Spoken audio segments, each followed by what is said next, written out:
Dante is, a movement, and it's a movement downward. And I think what it's showing is the relationship that our physical choices have with our spiritual life. And so, we're tracing it downward.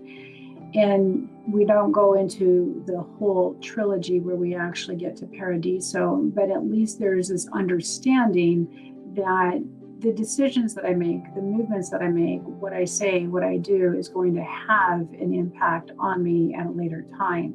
And so it's just another reflective way to look at that synthesis between the body, the mind, and the soul. As far as Marco Polo, I find him, I'm not a Marco Polo scholar or anything like that, but it was just, I came across his work travels when I was doing my dissertation research. And I was just fascinated about, he left home with his father at the age of 17, spent most of his life abroad, came back, was imprisoned, and then he writes his travels. And the travels are so unique that when he was dying, for example, some of his friends, had suggested that he needed to confess because he had lied so much in his book. And he says, no, this is what has really happened.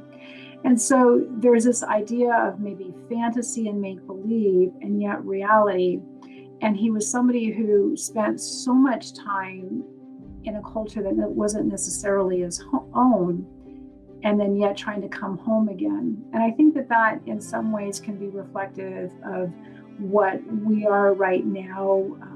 I love studying apologetics, and even though it's not my formal study, and cultural studies. And I think that that's a little bit of what we're facing right now too, is this idea that in a way we're in a culture that seems so foreign to what we're accustomed to, and we want to go back, and yet what is it that we're going to go back to? And so, there's a link in an odd way. I have this odd way of linking things that don't make sense to the normal mind, but to me, they make sense. And so that's why it's there.